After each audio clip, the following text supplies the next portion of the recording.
Azərbaycanda prokurorluq orqanlarında geniş və mütərəqqi islahatlar həyata keçirilib, qanunun aliliyi, insan hüquq və azadlıqlarının qorunması təmin olunub. Bu fikirlər Prezident İlham Əliyevin BMT-nin Narkotiklər və Cinayətkarlıq üzrə İdarəsinin Korrupsiyaya qarşı mübarizə üzrə hüquq mühafizə orqanlarının qlobal əməliyyat şəbəkəsinin 6-cı plenar iclasının iştirakçılarını ünvanladığı müraciətdə yer alıb.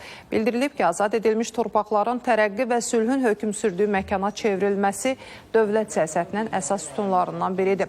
Azərbaycan bugün də regionda davamlı sülh və sabitliyə nail olmaq üçün öz konstruktiv səylərini qətiyyətlə davam etdirir. Plenar iclasda 92 ölkədən 120-dən çox dövlət qurumu, o cümlədən 21 prokurorluq, 53 müstəqil antikorrupsiya qurumu və 16 beynəlxalq təşkilatdan ümumilikdə 300-dən çox nümayəndə fiziki, 60-dan çox isə iştirakçı olaraq onlayn formatda iştirak edir. Tədbirə həmçinin müxtəlif ölkələrin hüquq mühafizə orqanlarını təmsil edən 50-yə yaxın rəhbər vəzifəli şəxslər qatılıb.